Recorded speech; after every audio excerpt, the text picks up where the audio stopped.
make it even more interesting, bring your mate, Porky. You can bring him from Doncaster, that blowjob for Dennis Hobson, my brother Peter, and bring your mate to film it. You'll get the best of fair play. You know, we'll fight as long as it takes, forget rounds, we'll go at it till one man surrenders. And I'll tell you what I'll do, I'll shake your hand afterwards and buy you a pint of beer. And for good measure, you can even throw a dumbbell in your training bag to bring that with you, because I'm it, I'm ready, let's go now, because you challenged me. If I challenged you, I'd come to your kebab shop in London. If I wanted to fight you as much as you want to fight me, travelling would be no problem. I'm here, I'm ready to fight, me, John Fury. Let's go. Stop the talking. Let's have it. Sunday morning in the ring or on the hard road. The choice is yours. Gloves are bare knuckle. I don't care. I'm confident. I've beaten any man 50 plus on the planet. Here I am. I'm ready, fit, been training. I feel good. Let's get it on, and I'll start with you. Hello, all you hardcore boxing fans out there. How you doing? It's Big Porky here. You know, don't you? You know, because that's why you've tuned in. Today I'm joined by a legendary Leeds fighter, former British Commonwealth and European champion and world title challenger, Mr. Crawford Ashley. How you doing, Crawford, lad? You all right? I'm doing very well, Russ. Thanks for the invite on. AKA the chillin. Just chilling, man. Just chilling. You look like you're chilling. Anyway, greetings and blessings from the Most High. Ja, Rastafari. What's your social media YouTube name, Crawford? It's the Spiritual Boxer. Crawford Ashley, the Spiritual Boxer on YouTube. Right. And I put things on, just chatting about what I learned through boxing. Yeah. And hopefully I can pass it on. Yeah. No, there's not wrong with that, mate, is there? Nah. I've got to that age where I want to teach. You know, you want to teach boxing? It feels right. But basically, I don't think what boxing's being taught now. I think fighting's being taught. I think it's changed its track. Because for me, boxing's all about respect. And it seems like that seems to be missing for some reason. Yeah. Yeah. We're not best tech-minded men, are we, yours, on these computers, are we, Crawford? Nah, man, I'm struggling with mine at the moment. You know, uploading videos. It's just doing me nothing. Yeah. So what are you doing with yourself these days since you've retired, obviously, Crawford? Because you had a very glittering career. What have you been doing since you retired? Getting better, getting through depression, getting through attempts on my life, and just living. Who attempted to kill you? Me. Oh, you were trying to kill yourself? Yeah, I crashed my bike at 85 miles an hour and whiskey and tablets. No, I mean, it's single malt whiskey. You got to go out in style, haven't you? Yeah. What did you do? Hit a wall or something?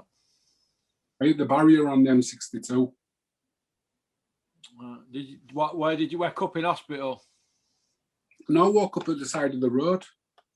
Yeah. Thinking, what the fuck, even God don't want me. Oh, bless you. Serious. No, that's exactly what I thought. Even God don't want me. You know what I mean? I've been trying to get off this planet for ages. Off this what? Planet? Yeah. What are you doing to me, man? I don't know what to say to this. Well, I'm happy, man. That's all I can say is I'm in a very good place. You were all right last time I seen you, Crawford. You live in a nice area, a nice house. You look chilled out. Well, you've always been chilled, haven't you? Yes, I'm always chilled out. The thing is I just don't get how people are behaving. You know what I mean? It's like I said, respect seems to have gone. Yeah. You know, you're not entitled to an opinion. You have to throw everybody's. It's like you said something about you're very controversial. I don't see what's controversial. I just see what's truthful. And it seems like truthful now is controversial. So, you know what I mean? Yeah. I'm going to be as truthful as I always am. Yeah. You know? Yeah, there's nothing wrong with that, mate, is there? Well, it's life. Yeah. Yeah, it is, mate. It is. Let's back up a little bit. the first world champion that you fought, obviously you went on to win a world title. You fought Carl Thompson, didn't you? Yeah, yeah. And obviously that's This is YouTube. Yeah, it's on YouTube now, and I'm glad it's on YouTube because that guy hit me so hard in the first round. I didn't come round till round 5. I don't remember 2, 3, 4, and I come round in round 5. And it's like when I got put down, the first thing I remembered was it's going to get harder than this, but we're going to win. And I got back up. Yeah. Because I trained for a hard fight. People don't train for hard fights nowadays. And then when they're in there and it's a hard fight, they're thinking, what the frig am I doing in here? Well, if you train for an hard fight, then when it happens, you're prepared for it. Your body's prepared. It knows it's going to be hard. Yeah. You know, when you fought Carl Thompson, it was a stoppage win for you, wasn't it? Yeah. Yeah. Yeah. Some people have said in industry that he quit against you and he swore he'd never do that again. Did you see that he quit? Did you think he quit in that fight? I know he quit. Yeah. I know he quit. But like I say, it made him. Yeah. You know what I mean? There's no to be ashamed of because now you find out who you are. And isn't that what it's about? Yeah. He went in and never did it again, man. Became one of the toughest, hardest man that was in the ring. So you think when Carl Thompson fought you, Crawford, do you think that he'd never been in that situation before? A bit like Daniel Dubois, he'd never been in that situation. And you think there's some imbalance in your head and it's saying to yourself, what's happening here? I'm not used to this. Do you think it's humans are creatures of habit? And do you think that most humans are like, oh, I don't like this, and they sort of like quit, but really they don't want to quit, but they're just not used to being in that situation. Do you think that's what I'm with Carl? I think it's survival instinct. Yeah. Your first survival instinct is to protect yourself. Yeah. And I think having been there, you know it's not going to get that bad. You know, it's like there's a referee in there to stop it if you're in that condition, or your corner's there to pull you out. So for me, my survival instinct, whenever there, I'm going to get up. You know what I mean? The referee, it's up to the referee and it's up to the cornerman to do what they think. My job is to fight. You know what I mean? And my survival instinct seemed to basically disappear. Yeah. You know what I mean? It's like I wasn't bothered. I've got I think it's a curse and a blessing. I've got a very high pain threshold, and pain doesn't stop me from doing anything. So it's kind of like daft. Yeah. You know what I mean? Sometimes we're too brave for our own good. Yeah. And we do get hurt. Yeah, I see where you're coming from. Yeah. Could he punch Carl Thompson? Yeah. There's 3 people I've been in with, and Carl Thompson, I would say him and Sebastian Rothman were the hardest punches between them 2. I think Rothman's got it for me because, like I said, I had a headache for 5 years after that fight. 5 years? And yeah, I'm a bad man. I was on all sorts of medication. I wasn't in a good place. And Clemenson. But I just think Clemenson caught me in the right spot at the right time and didn't really feel Ola Clemenson. Eh? Ola Clemenson. Yeah. He were a bit of a bully, him, you know. Well, not really. You know, I mean, he did what he had to do. I sparred with him a few times. Yeah, where did you spar him at? Did you go over to his? Denmark. Yeah, well, when Clinton Woods went over to spar him, he went over with Dennis, and I think it was Dennis's dad, I'm not sure. And he knocked this guy through ropes and then went up to other corner and shouted, "You next, Woods, in here now." And Clinton went, "Yeah, all right." Clinton got in with him and held his own. And obviously, a few years down the line, Clinton ended up bashing him up, didn't he, when they fought? But Clinton sort of thought, "Oh, God." And he was that sort of kid, but Dennis was telling me he were a massive puncher, man, freakish. Yeah. No, they try and bully you, and when they realise they can't bully you, they go back into that game because it's intimidation. And like I shared some on Facebook, John the Beast Mugabe sparring Michael Watson. You know what I mean? And it's like, it was a technical spar. Yeah. We got more out of that than going for a war. So what are you going to learn when you're in the gym having a war? To me, it just doesn't make any sense. Yeah. You know, you work on your weaknesses. And what did you do in your sparring? Did you just go? Were you in survival mode against Clemenson, or No, boxed his head off. did you? Yeah, the thing is I'm very good defensively, which people don't give me credit for. Yeah. I don't get hit with many shots, or if I do, I'm riding them. Yeah. You know, it's like, so when I'm in the ring, my first thing is about defense, work on my defense. There's some rounds I won't even throw a shot. Bob would say to me, use this round to just go forward, put him under pressure with your feet. Am I boring you, Russ? No, sorry, Bob, mate. No, you're not boring, mate. Go on. You know what I mean? So we do different things. Yeah. And they'd say, just this round, just move round to your right. Don't, you know what I mean? Don't move your normal way, move the other way.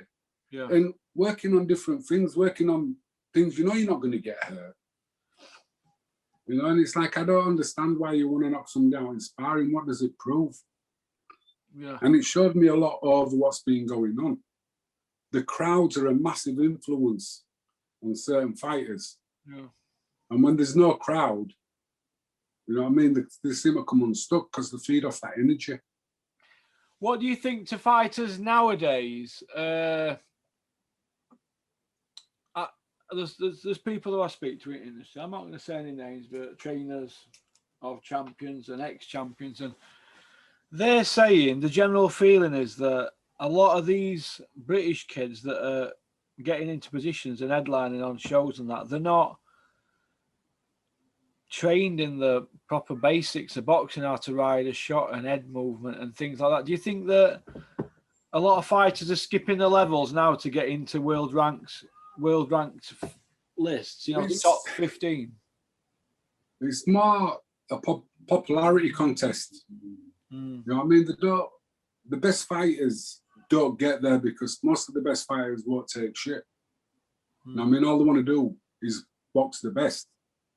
Now, if you're a ticket seller, the guy wants to keep you winning tickets and selling tickets and putting you all on these Instagram posts with all this flashness on the pads, which don't relate into a boxing ring. Yeah. And then when they get in the boxing ring and they get found out, it's a different story. Do you feel that people can't ride a shot no more these days who are coming through? They can't. They don't know how. I remember being at one show and I was screaming at this kid to throw an uppercut at an amateur show. When he came out of the ring, I said, why didn't you throw an uppercut? He was primed for it. And he went, what's an uppercut? I just looked at his trainer and went, you let him go in the ring and they don't even know how to throw an uppercut. And this is the kind of people we've got in the sport. You know what I mean? They've gone on a weekend's course and they believe they can teach boxing. They don't have a clue. Do you think it's a trainer's problem? Pardon? Yeah. I think it's a trainer's problem or a society problem with social media. I think it's both. Yeah. I think there's too many trainers, mouth off, they don't have a clue. They fall lucky. It's like if you look at Angelo Dundee, he'll tell you it was Muhammad Ali who made him. He didn't make Muhammad Ali. Muhammad Ali would have been a world champion without him. Same with Sugar Ray Leonard. They'd have been world champions without this trainer. So all of a sudden you've got a celebrity trainer now. So he's attracting the best. He still don't know what he's on about. Still don't have a clue. And it's like, you've got the great trainers. To me, Eddie Futch is one of the great trainers. And Customata. You know, they instill something into a fighter. They instill that belief. They don't, it's hard to explain. You know what I mean? It's like, it gets into the spirit of who they are. You You know, and then when you find out this is a game of being a gentleman or a lady, you know what I mean? You've hit somebody, you've got him on the floor, you give him time to get to his feet. If he wants to carry on, let's carry on. Yeah. You know what I mean? There's none of this slagging somebody off and running him down. Why are you running a man down for? Or a woman down for trying the best? You know, anybody who gets in the ring deserves respect, because just to get in the ring, what you have to do to put your body through it. You know, and I think for me, boxing should be more on matchmakers should take responsibility for mismatches, and they should be held accountable. And referees should be held accountable as well. What do you think to the judging lately in the UK? Do you think it's worse than Germany? That's what they're saying. The experts are saying we're worse than Germany now. Worse than Germany, worse than Italy. You know what I mean? It is an absolute You'll get robbed out there, Italy. I got a draw. You got a draw in Italy. That means you won then, doesn't it? And I lost the split decision in Germany. Oh, God. So, but I wasn't bothered. I really wasn't bothered, because from being a kid, I was always taught it's down to the three people at ringside. Their opinions are the only people who matters. Your opinion don't matter. You've got to get him out of there. Yeah. And when I looked at Graziano and asked him for a rematch, he wouldn't give me one. This was even before the decision was given. And then he pulled out when they made me mandatory #1 challenger to give it up. So we knew we lost. So just because the result was on paper, I can't bother. I had you winning that fight, actually. But, so did a few people. But you know, out there, are you, in Germany and Italy? It's hard work, isn't it? Robin Reed got one in Italy, didn't he? Won it out there, didn't he? No, sometimes this is what I'm saying. Sometimes stopped him, Nardiello. But you have to. Yeah. But sometimes you've got some people they have to do the right thing. You know what I mean? You have to give the right decision. It's like, go on. No, I'm going to say what. Where do you think the Boxing Board of Control can correct all this? Instead of Robert Smith coming out and saying, no, my staff are good staff and they don't make mistakes. Boxing's subjective and all that. Yeah, but it's every show now. There's stinking cards, and the cards are stinkers, aren't they? It seems like they've already decided who's going to win before the fight's even taken place. Yeah, and it's wrong. Ozzie Smith said that on Boxing Asylum overnight. It's wrong. It's, to me, what do you go to a boxing show? You wanted to see your mate win, but if he gets beat by the better man, are you pissed off? No, I'm not. No, if it's better man. And if he loses and gets the decision, you're going to say, wait a minute, you lost that fight, mate. You didn't win that fight. Because if you're a true friend, you will do. You know what I mean? Have you ever been to fight, Crawford, where you've had a decision given to you, but you thought you lost? Truthfully, no. I've had one which I thought the guy could have beat me, but he didn't put the work in. I was gone. I was knackered. I was fucked. Was that Nicky Piper? No, Nicky Piper. Nicky Piper, right? The boxing news never give me anything. They never give me any good write-ups. The Nicky Piper fight, they said I won 8 of the first 9 rounds, and I put him down in 1. So how the hell can he? You know what I mean? The full fight's on YouTube. Watch it. Yeah. Make up your own mind. You know. You know, when you used to swagger about Leeds back in the day. I never swaggered anywhere, mate. You used to smoke about in one of them big Merc AMGs, didn't you? No, I had a 300 CE. 300 CE? Yeah. Mate, is that one of them big coupe ones with pillars that come down, you know? 2 doors. Yeah. No pillars. Non-pillar. Yeah. It's like a coupe look, innit, when windows are down, yeah. Yeah. 300 SE. Is that what you used to smoke about in? Yeah. All right. All right then. But they're a collector's item now, them, you know. I know. I should have kept it. It was beautiful. Never went wrong. Did you have big wheels on it or not? Yeah. It came with it. Well, nice, man. Were you driving round aerials with dreads and music blasting and that? Sometimes. Hey, just going for a cruise. I used to end up in the Lake District. I used to end up in the Lake District more than all else. Did you used to go out I like to. on runs out in it in middle at night, Crawford? I bet you did, didn't you? Yeah. On just your to own? Go for a drive. On your own? On your own? Yeah. Yeah. Always. Yeah. Loved it. That's the car in the film, innit? Roadhouse with Patrick Swayze, the one he has it barn, innit, with thing over it. Yeah. Them, innit? Nope. That was the sleeker one. That was the next one up from mine. All right. No, mine were the pretty basic one. Had cloth interior. And what? But I wasn't bothered. It had a cloth interior. Oh, yeah. But I wasn't bothered, man. They were happy. I was happy with it. All right, then. What did you think about Josh Warrington last week? I thought he got caught. And I just thought he didn't recover. Yeah. And I don't know what he was told about this kid.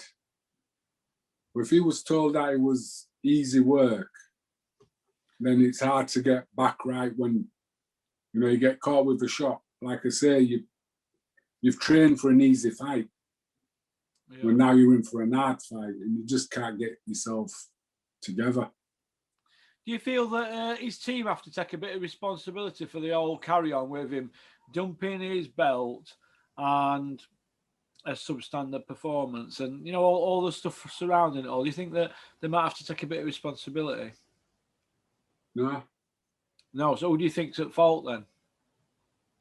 Nobody's at fault. It's just something that happened. I just got. Why do we always have to find fault?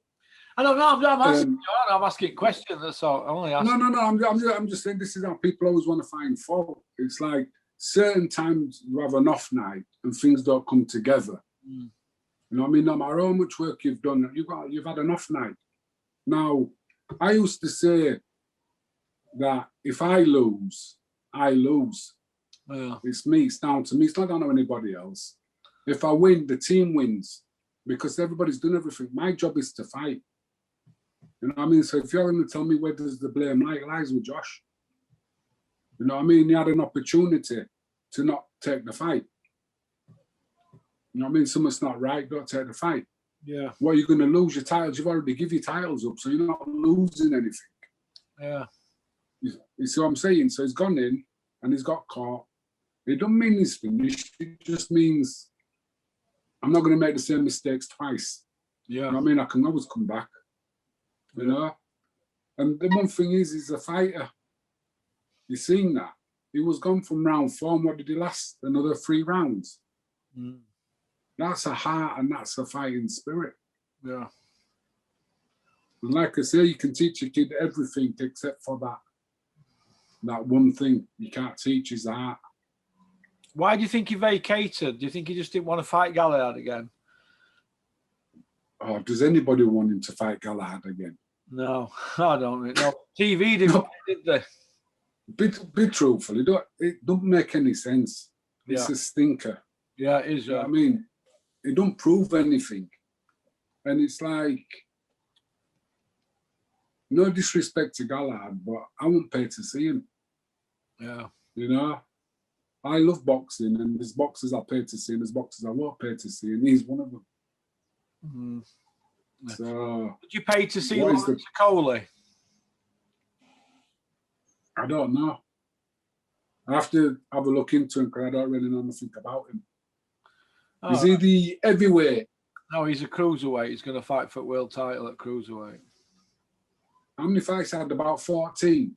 Yeah, something like that, yeah. He's a big gang. Yeah, I think. Big and gang. Yeah. He's big and gangly. Yeah. Yeah. I think I've seen him once or twice. I'll have to look him up.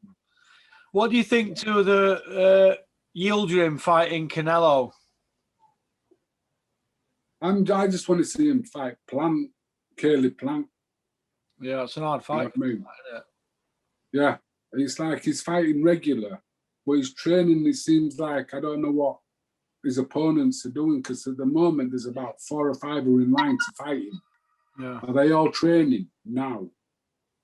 You know what I mean? And which one's going to be the next one? Because to me, that just don't make any sense, because you're not going to be training hard, are you? No. Because you got 1 in 5 chance. So I just think I'm not really keen on Canelo anyway. Oh yeah. Nah. Why not? He's a drug cheat. He's a drug cheat. You know what I mean? I've got no time for him. None whatsoever. What do you think about people who cheat and they're from same gym, and there's a few of them had failed tests? Who do you think the blame lies with? Them, each one of them. They're responsible. Is it the trainer or is it them? Them, they're responsible. Yeah. Why are we putting it on, and the trainer should take responsibility as well? Yeah. You know what I mean? It's like, for me, if I'm training and you want to take them, you take them. But if anybody asks me, I'm telling them you're taking them. I'm not hiding it. Yeah. You know, I'm not hiding it. And people don't understand that, because when you go in a ring, you need to know, is the man on steroids or not? Well, if he is, do you want to take the fight? It's up to you. Me personally, I'd still take it. I won't give a shit. Yeah. Because all that says to me that you're not sure of your own ability. You know, you need an edge. Mm. Do you feel that you might have fought somebody, Crawford, you know, like a Michael Nunn or Virgil Hill, people like that? Do you think they could have been on anything? Was there any drug testing when you fought out there on them Don King shows? Well, all I can say is over here, I got drug tested every time I fought. Urine sampling, I got her. But I knew Roy Jones was on him, and I'd have still boxed him. It wouldn't have mattered. Yeah. Wouldn't make no difference to me. You know what I mean? Sounds sad, but I wanted to die in the ring. You wanted to what? Die in the ring. Did you? Why? Why? For me, I know I'm gonna die. Yeah. And doing something I love doing, and giving thousands of people pleasure. Why not? What a better way to go? Yeah. Than to go to the side of the road, yeah. or in your bed in the hotel room. You know what I mean? I'm doing what I love. Do you remember giving everything? No, yeah. I see where you're coming from. Do you remember the last video we did, and you came out with something, but I don't know if it was a bit controversial, but people said you were only having a joke and that. You said that you wanted to get a gun and go shoot Frank Warren at a show. Were you only joking? I said if I had the money at the time, I'd have bought a gun and I'd have shot him. Yeah. No, definitely. Would you have, yeah? Oh, definitely. But I wouldn't have been doing it behind closed doors. You know what I mean? He stopped me from boxing. He was stopping my life from happening. Yeah. How do you feel about him now? I haven't got a problem with him. I'd have a problem with anybody. Yeah. You know what I mean? Because nobody can sort of like stop me from living my life the way I want to live it. Yeah. You know, I'm not holding to anybody. You know, I wanted to box and he was stopping me from boxing. He won't put me on. He didn't want anybody else to put me on. Yeah. So what's the point in me living if I can't box? Yeah. I'd rather be doing life in prison. I'd have been out now anyway. Yeah. Have you ever been to prison, Crawford? No, and I'm so glad I didn't go, because if I'd have liked it, I'd have been a frigging nightmare. No, I would have been serious. I was at a stage where my life could have gone 2 ways. I'm glad I went the boxing way, because I'd have been dead or doing life in prison. That area that you grew up in, that areas, I've been in that pub used to win, you know, Ford Green. Yeah.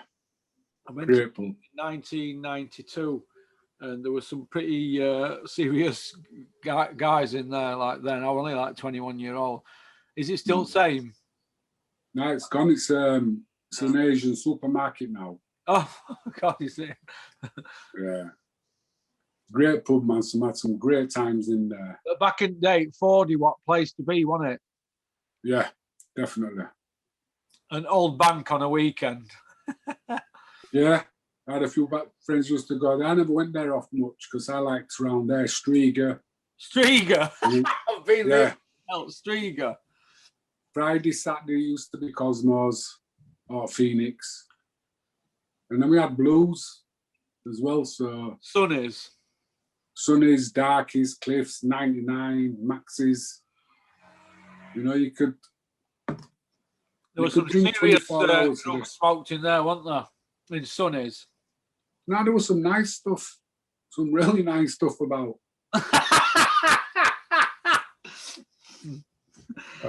It were, yeah, I can imagine. But all right then. Where do you think boxing's heading at the moment in this pandemic? Do you think they're struggling to get shows on? Yeah, I think it could be good for boxing if the small halls came on. Yeah. No, because you don't need the crowds now. And have like a forum cell where it's maybe £1 a week or £1 for the show. Yeah. You know what I mean? And if you've got cameras in what gym fights or whatever you call them, and there's 100,000 people paying £1 a time. Yeah. You know, there's going to be some decent money to be made for the boxers. But yeah. I think it's gonna be more studio fights than. But I just think when people wake up to what's going on, they're gonna realise how silly they're being. And boxing's gonna come back, and the crowds are gonna come back. Yeah. Yeah, I think if it was really a pandemic, you wouldn't have to tell anybody. You know what I mean? All the evidence would be there. There's no evidence anywhere. Anyway. Does Tyson Fury beat Anthony Joshua? For me, yeah. Does he, yeah? First fight. I just think he's technically, he can make it a very awkward fight. Even spoiler. But I think he'll nick it. Yeah. Does Dylan White beat Povetkin in rematch? Yeah, yeah. What happened? That was just one of them lucky punches. I don't agree with that, because the guy's in there with him. He's going to be throwing punches at him, isn't he? No, but the thing is throwing punches. It's like that punch you got caught with. That was old school amateurs. That jab, slip, uppercut. That's what we was taught back in the day. But I think, like I said, Dylan's learned. I think he took a little bit too casual. He's an old man, and now he's got to come back. And I think he will. They're going to fight. The old man. Fight next month in Gibraltar. Yeah. Yeah. Do you think that Billy Joe Saunders has got a chance against Canelo? Yeah. Yeah. Yeah. Yeah. You see, I think Canelo has a bit of a problem with movers. Yeah. But the thing what Callum Smith didn't do, he didn't throw punches. I thought he'd established his jab from the very beginning. And I think like with Billy will throw punches at him as well. You know, moving targets are hard to hit. And Canelo found that out against Mayweather. Yeah, he did, yeah. And that's the only style that Canelo's not been able to overcome, isn't it? Yeah. You know, that slipping and coming back, countering. Yeah. You know, when you get in with somebody, for example, you've got in with Michael Nunn, who were pound for pound at the time. When you got in with him, when did you realise you might have been out your depth, or I'm going to be in for a long night here? What round did you realise this is going to be hard work, this? I knew it was going to be hard work from when I went in, but I knew I was going to win. There's the difference. You know what I mean? I knew he was, but for me, I just couldn't hit him. You know, I missed him by about that much, and then he put a little bit extra on it. And he's still missing by about that much, and then he put a little bit extra on it. Then you're off balance, and he catches you with 2 or 3. And you think, You know what I mean? It was just that frustration of not being able to catch him. But he's always there to be hit. It's hard. You know. But the thing is, he counters as well. Were you an hard puncher? No, not really. In my head, I was all right. It was just the body shots because the ribs were broken and Your they hurt. ribs? Huh? Your ribs? Yeah, 2 of them. Yeah. Oh. Well, yeah, I didn't know you were a big body puncher. None. Yeah, he called me in the 4th round. I had a big argument with a friend of mine after the fight. I said I went down in the 4th, twice in the 5th, and 3 times in the 6th. He went, you didn't go down in the 4th. I went, I did. He said, I've just watched it. I said, I was fucking in it. I went down in the 4th. And no, I never did. But still, hard fight, man. Did you get to spar Chris Eubank back in the day? Yeah. What was that like? Yeah. Easy. Easy, yeah? Proper. He's got an ego. I remember there was me and Schumacher. And when I first went down there, Darky Smith said to me, don't take any prisoners. That means it's a hard fight, you know, from round 1. He says, I'm going to do 2 rounds with Crawford, 2 rounds with Shuey, 2 rounds with Crawford, 2 rounds with Shuey. He did 2 rounds with me, he was knackered. He did 2 rounds with Shuey, then he didn't spar again with me. And then the following week, I really shook him and he told Darky Smith he didn't want to spar with me anymore. So Darky told him to go back to Brighton and train then. Oh, did you get paid? No, I was down there. I was fighting on the same bill. You know, I was a part of the Romford team. Oh, yeah. With Barry. Barry Earn? Yeah. What did you think to Barry Earn? Did you get on with him? I liked him. Yeah. Yeah, I liked him. He didn't lie. You know what I mean? He told me things which was honest and truthful. And that's all I can ask. Yeah. The truth. You know what I mean? Be truthful with me.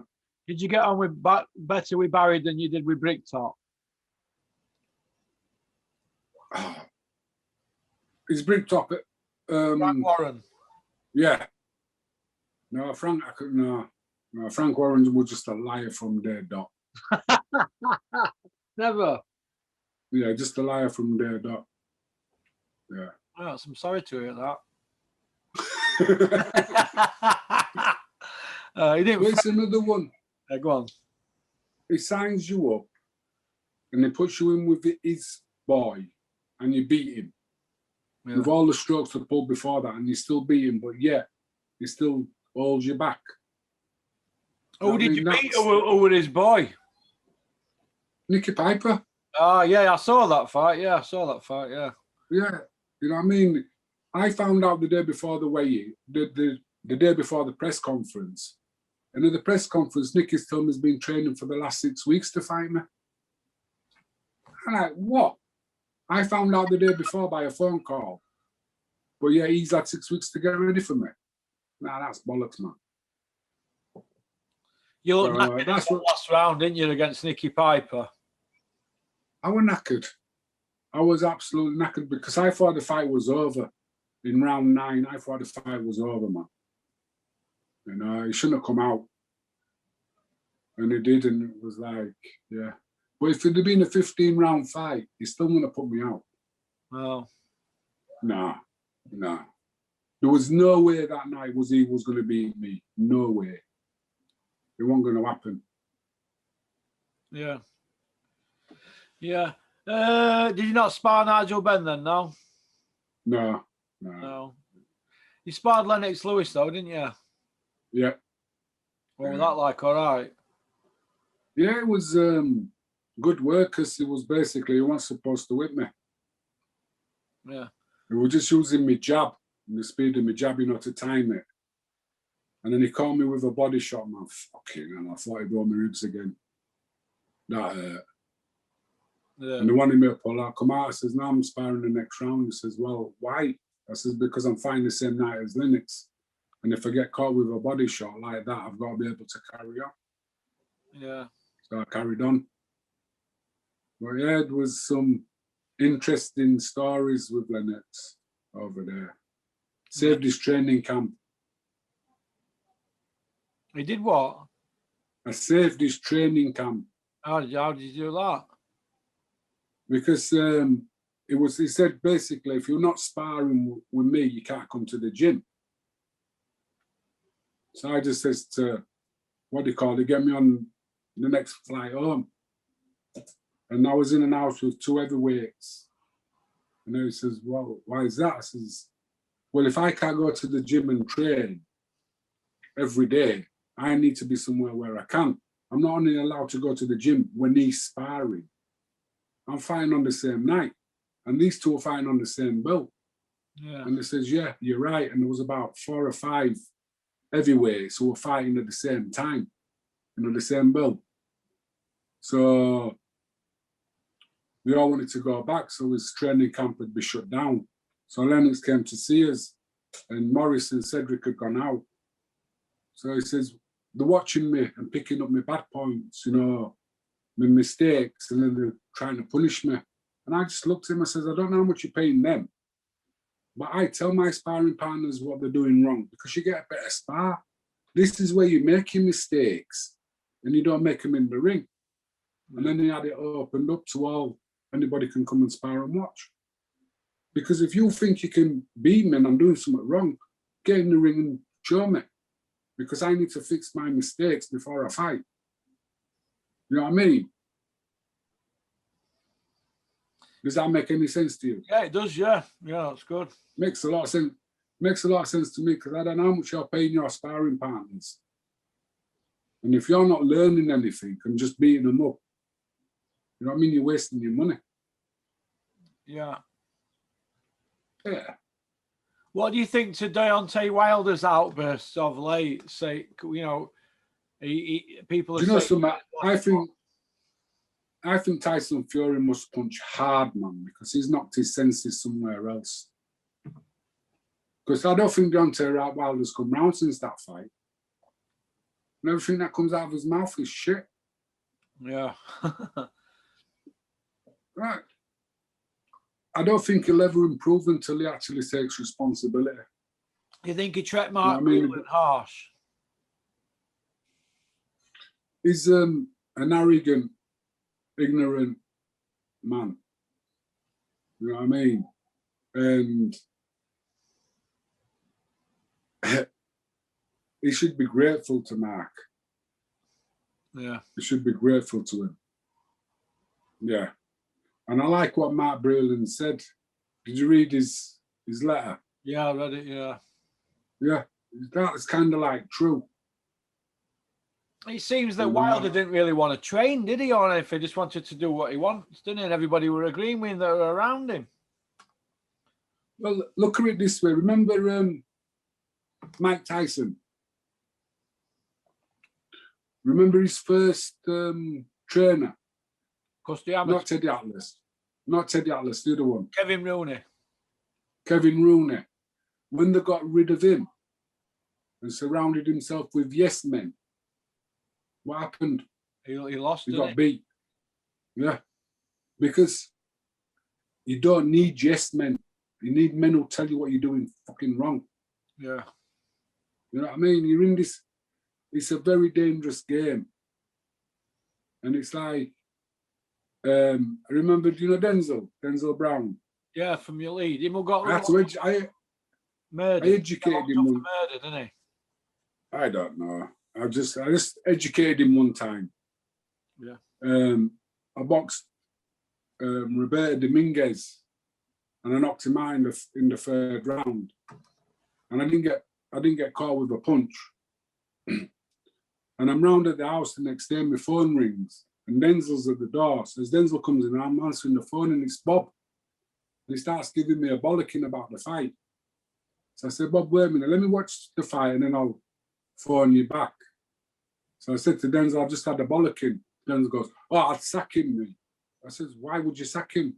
I said, I pay him my 10% of my purse for him to find my faults. I've got too many people like you pissing up my back and telling me what I do right. I need somebody who's telling me what I'm doing wrong so I can fix it, so I can be better. Or, you know what I mean? To me, where is it? You know, and then I phoned him up. I says, yeah, I see it. Second round, I didn't cut him off. I just followed him around the ring instead of cutting the ring off. You know what I mean? One thing I did wrong and I got pulled up on it. Yeah. That's what you need. Well, that's what I needed. I don't need people telling me how great I am or how good I am, because that's just your opinion. And most people want to do that to get into your good books. Yeah. You know? When you were riding High Crawford back in the day, did you get a lot of arse lickers around you? Yeah. People tickling your arse and all that and telling you how great you are and that. Yeah, but then it just disappears. It just disappears. It's like I'd go out and people would come up, oh yeah, Crawford Ash, the boxer, yeah, still and it's why? Because they've already got a preconceived idea of who I am. Yeah. You know, it's great.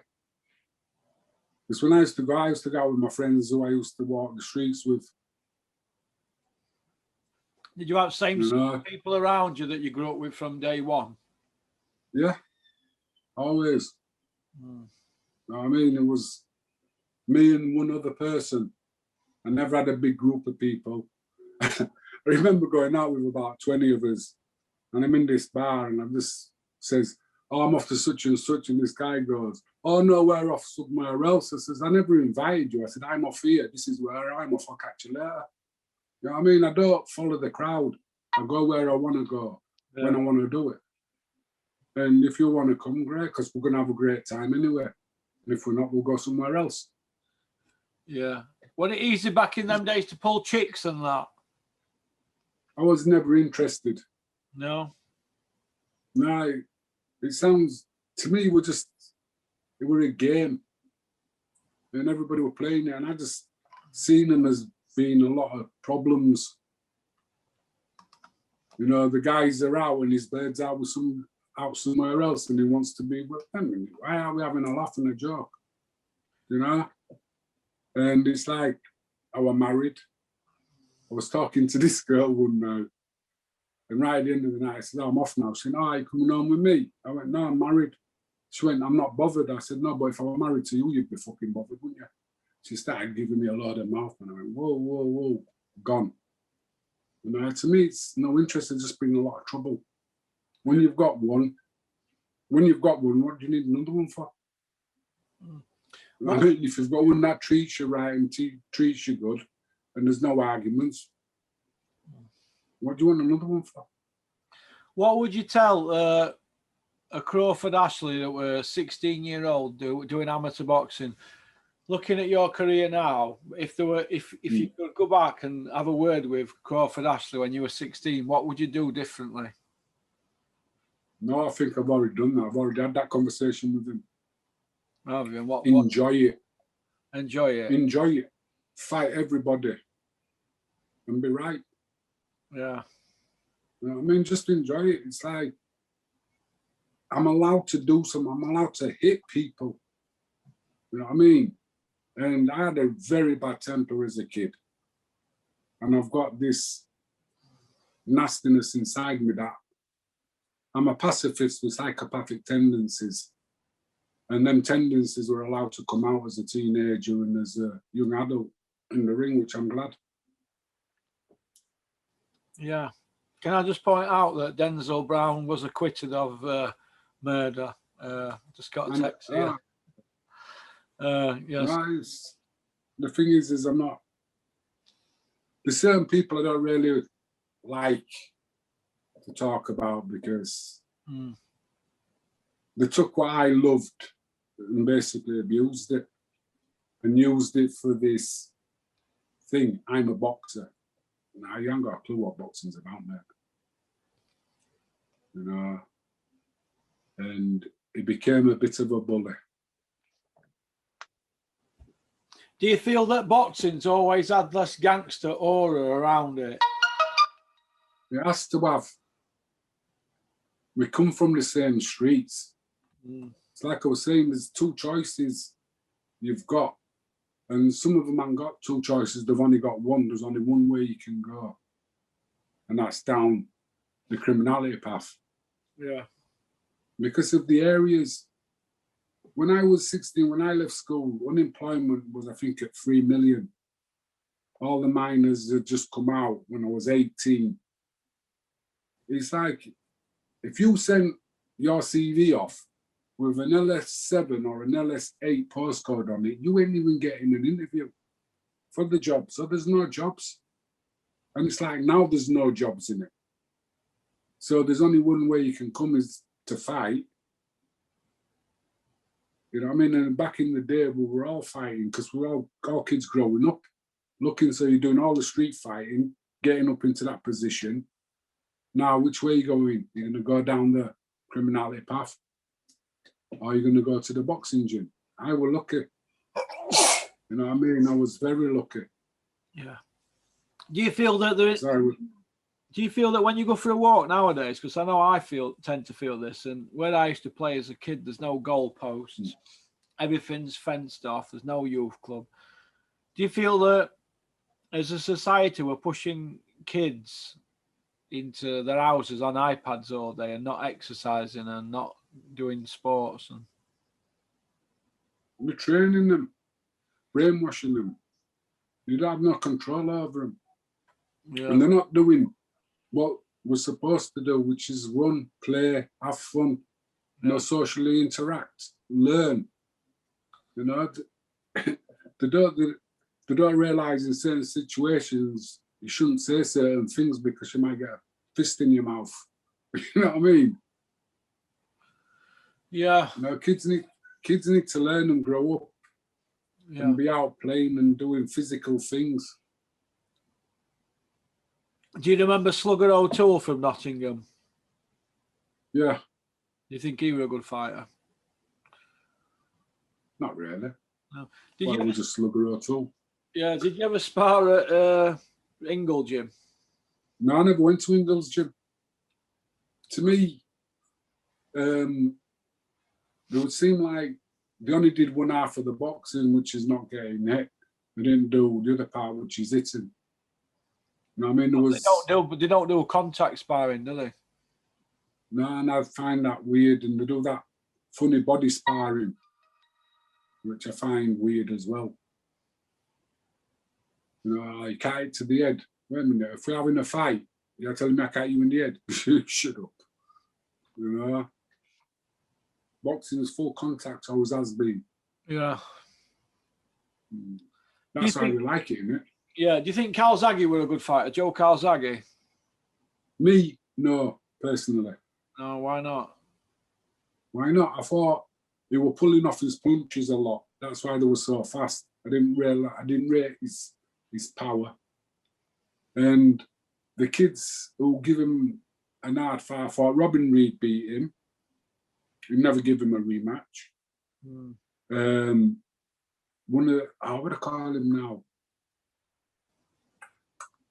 He's a trainer, McCracken. No, Richie Woodall. Richie Woodall, he gave him a good fight and gave him a rematch. Yeah, but he got knocked. Could have gone either way. Didn't he? Eh? Richie Woodall knocked out against Calzaghe, wasn't he? No, we did one then. There was 2 or 3 of them who give him a good fight. Bernard Hopkins gave him a good fight. That was a split decision. Robin Reed was a split decision. They took a point off Robin in 8th, didn't it, ref? You've got good memory. I just remember at the time, I just thinking, he didn't win that fight. Do you think that he should have fought Carl Froch when he vacated the belt? Calzaghe, do you think he should have fought Froch instead of vacating? Yeah. Yeah, you think that? Yeah. The thing is, does he believe he is who he is? Oh, Joe? Yeah, I thought it was just a night job. And I think towards the back end of his career, he picked and chose where he wanted to box.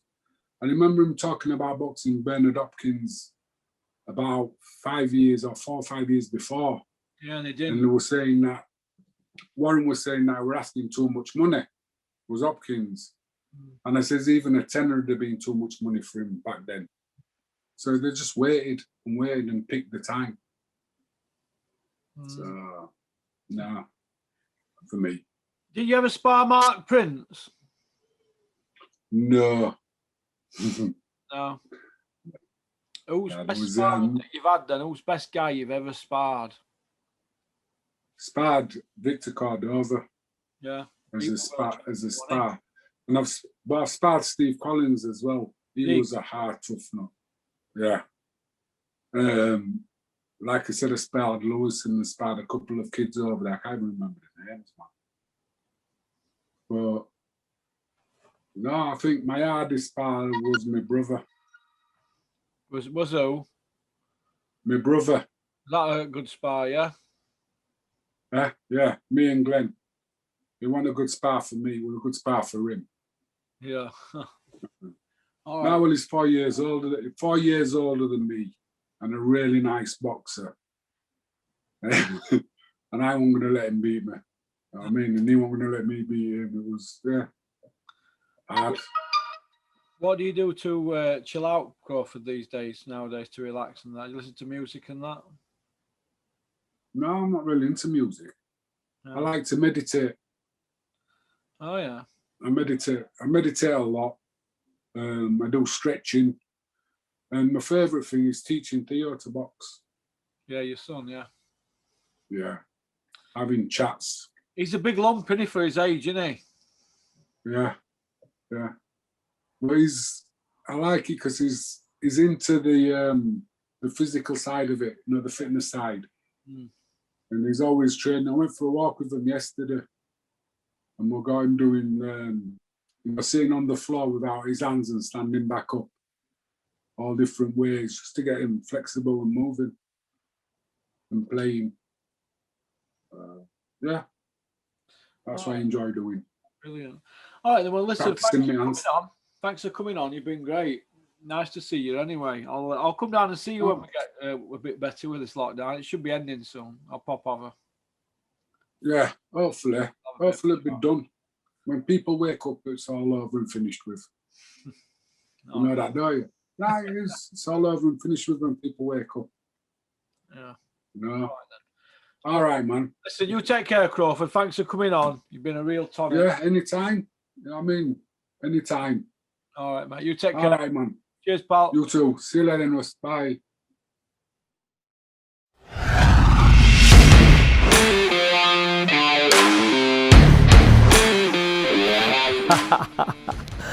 You like that one, didn't you? Right, first of all, I just want to say thank you very much for liking and subscribing. It means a lot to me because we're on this journey together, aren't we? So anybody got any ideas for the channel, fire them over to me, porkycorner@mail.com. All right. Shout out to Innovation Alloys and South Yorkshire Packaging. All right. Don't forget to subscribe. Keep on trucking.